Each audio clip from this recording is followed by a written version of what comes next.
Hey guys, what's going on? I hope y'all are having a great day, and I'm finally back with another video. And I know I've not been uploading pretty much at all. I mean, the last video I uploaded was about a year and a half ago, but I promise I'm about to upload on a more frequent basis. And without further ado, the car I have today in front of me is a 2020 Toyota Corolla LE. First, I'm going to give y'all a rundown of the exterior features and a little bit about the car. Now, this car is I guess you would say lightly used. It has about 38,000 miles on the clock right now, so if you do see paint scuffs, scratches, anything of the sort, just know that this car has seen some use, because it is a rental car that I'm using currently, because my personal car is in the shop. But the good thing about reviewing a car like this is you kind of get a sense of, if you were to purchase the car, what type of wear and tear you would see on your car, if you had the same one. So, that. And a little bit about the 2020 Corolla itself. If you have noticed, it looks quite a bit different than its older siblings, and that's because in 2020 they gave the interior and the exterior a complete refresh. So you get new bumpers, body panels, etc., etc.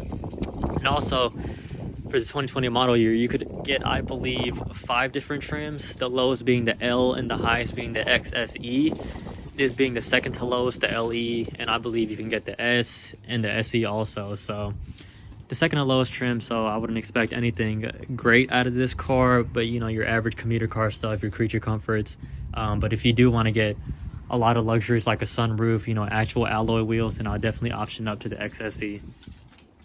Now on to the exterior features of this car.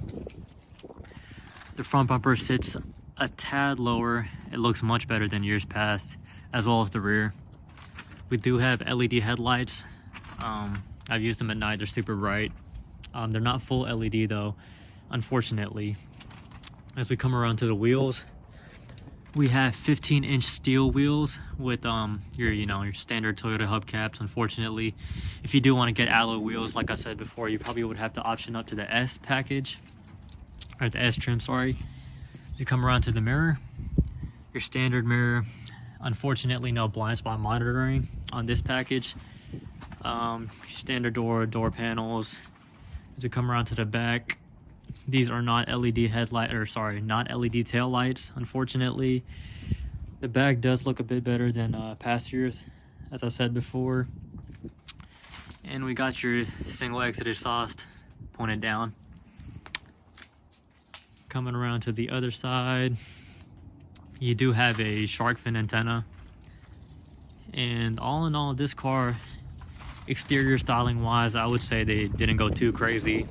They just did what needed to be done, but they did make it a tad better in the looks department and the functionality department. Also, one more thing to note about this car that I found quite interesting. As you come in the back here, you can see this car has no manual trunk release from the back. There's no keyhole, there's no button where you can open the trunk from. The only way, or the only 2 ways to open the trunk in this car is either through your key fob or through the latch in the front driver footwell. And I found that an interesting choice, because usually any car you would get, you would just come around and pop the trunk with your hand, but I guess they decided against it for whatever reason. Just a quick look at the key fob, your standard Toyota key fob. You can see it has a lock, unlock, your hold to open trunk button, and your panic button. It's had the switchblade key. It is not a push button start car. It does not have remote start stop, or your keyless access where you could just open your door. Unfortunately, you would have to option up for a lot of those things if you would want those features. Now onto the mechanical specs of the Corolla. You get a 1.8 liter 4-cylinder engine, 139 horsepower, 126 pound-feet of torque. As far as gas mileage goes, it's rated for 30 city, 38 highway, 34 combined. I've driven this car in a pretty aggressive fashion, and I still only managed to get it down to like 31, 32 combined. So regardless, you're going to get good gas mileage out of this car as expected. It's mated with a CVT transmission, and in the future I might make a video about how CVTs are inherently bad, but I'll probably keep that for a future video. This is a front wheel drive car, so the power is sent to the front 2 wheels.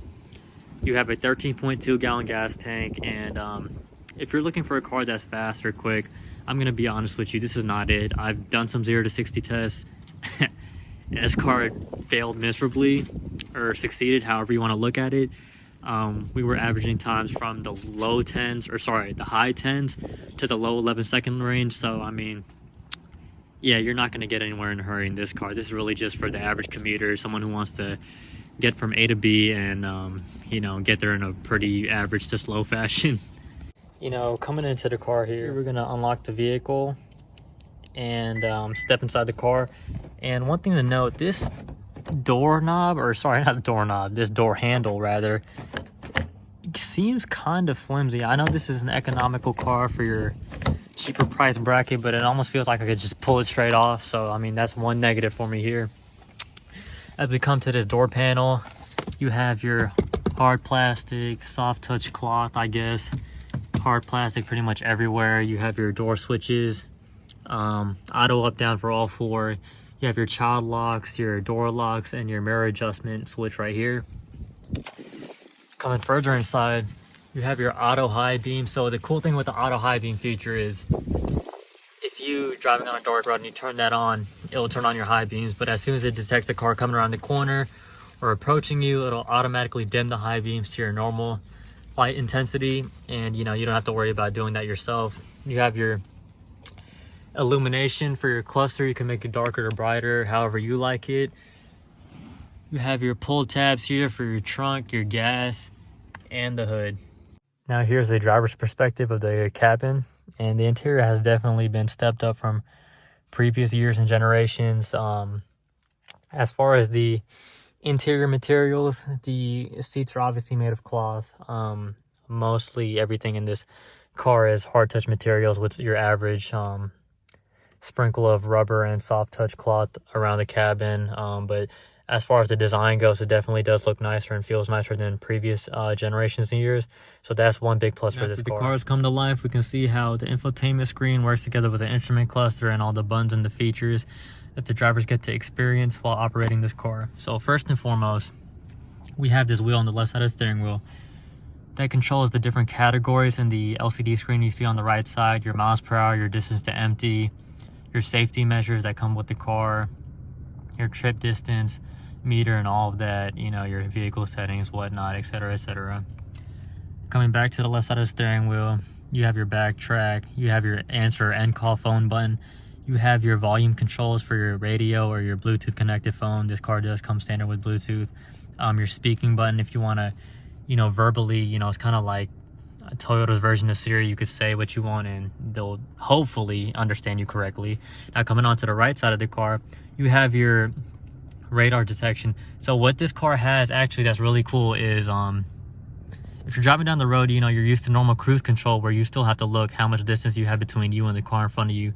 But this car comes with the radar cruise control, which will automatically set a follow distance to the car in front of you and will automatically, you know, brake or accelerate depending on how far the car is in front of you.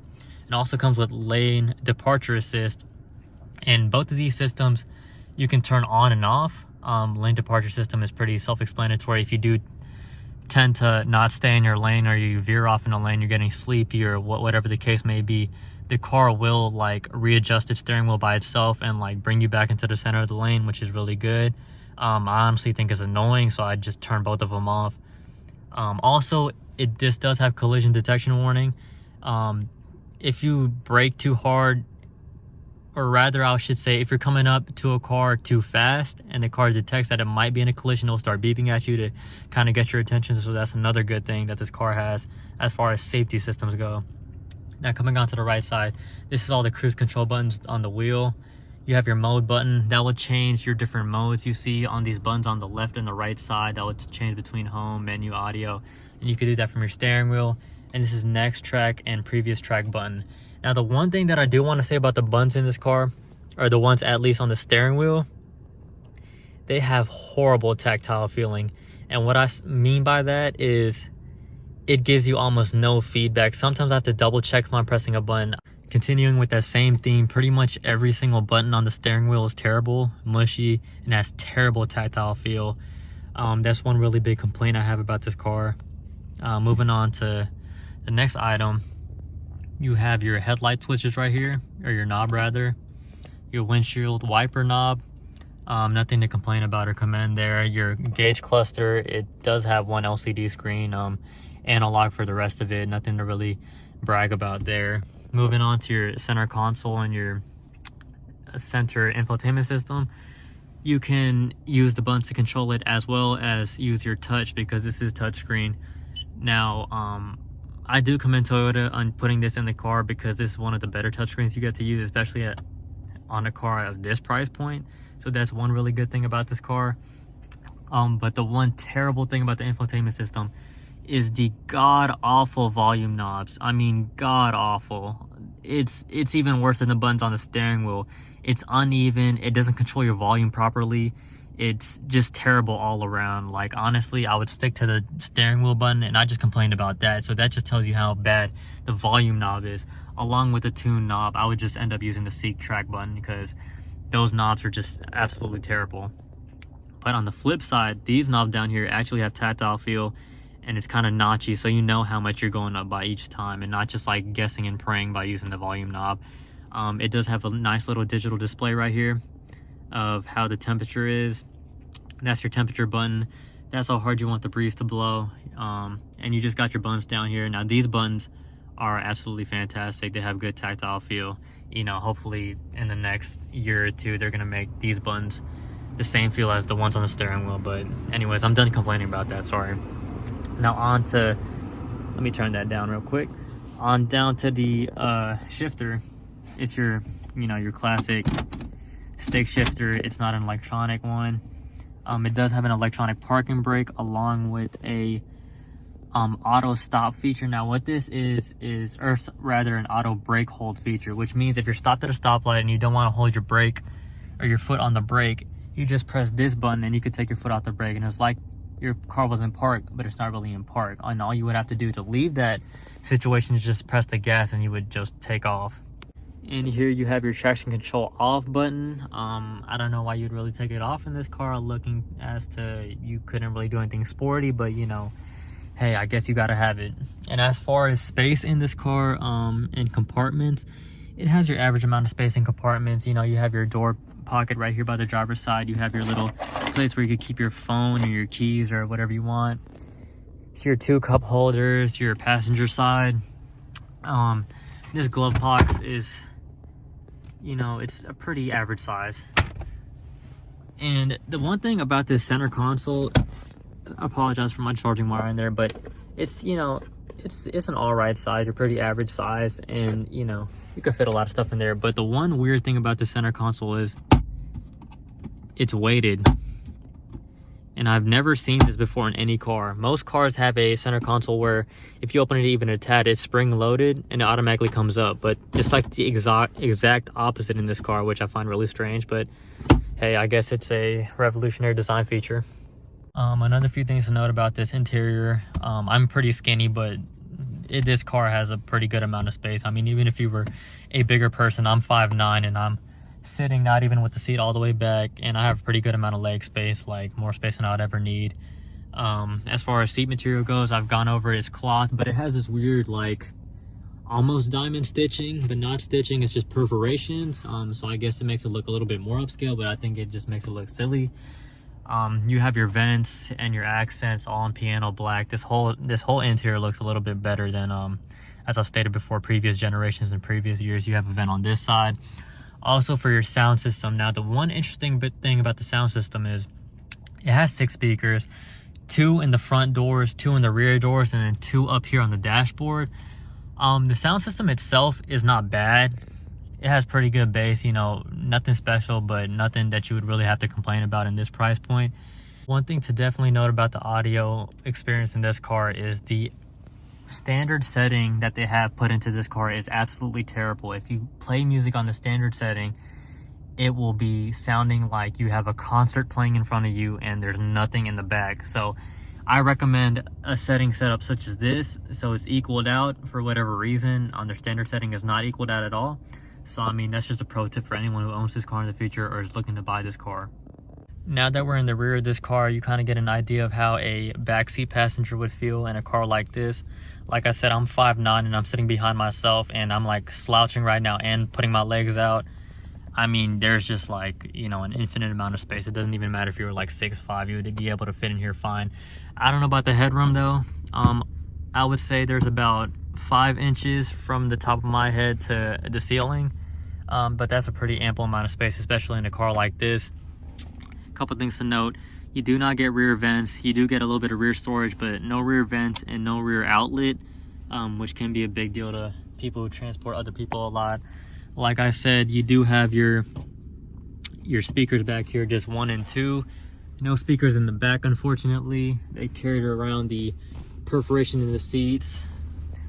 This is a 5-seat configuration, but you can fold down this center armrest that does have 2 cup holders, pretty standard. But the one bonus that this car does have is it's baby seat anchors. So if you are getting this for like a smaller family car and you need to put a baby seat in it, it has these anchors right here that you could use easily instead of stuffing those anchors back here and trying to find a way to, you know, bootleg it. If you do want to fold these seats down, you press this button right here, and it's kind of difficult, but you kind of pop it and then just fold it down. Same thing with the other side. You have a button over here. Pretty roomy back seat and a pretty average to standard place. Nothing to really complain about. But now moving on to the trunk. This trunk has 13.1 square feet or cubic feet of space. It's a pretty roomy trunk. You can fit a couple suitcases back here, nothing special. As I said before, you can fold the rear seats down to make a complete pass-through. It's a 60-40 split, so you could add even more space if you wanted to. Pretty good trunk space in this car, so nothing to complain about here. Now, another thing that I wanted to cover in the infotainment screen is when you do access the rear view backup camera, you might not be able to tell, but it is super low res, like PlayStation 2 graphics low res. It is a big screen, so you could definitely tell what you're backing up into, but I would definitely expect a better camera out of a car. I mean, even in this price point, I just think this is not acceptable. It looks terrible. And this screen also suffers from terrible glare. If there's sunlight coming through your back window or side window and it's hitting that screen, you will not be able to see anything. But that's just a couple gripes I had about the infotainment system. But we're gonna get on to a little bit of driving and show you how this car handles and drives.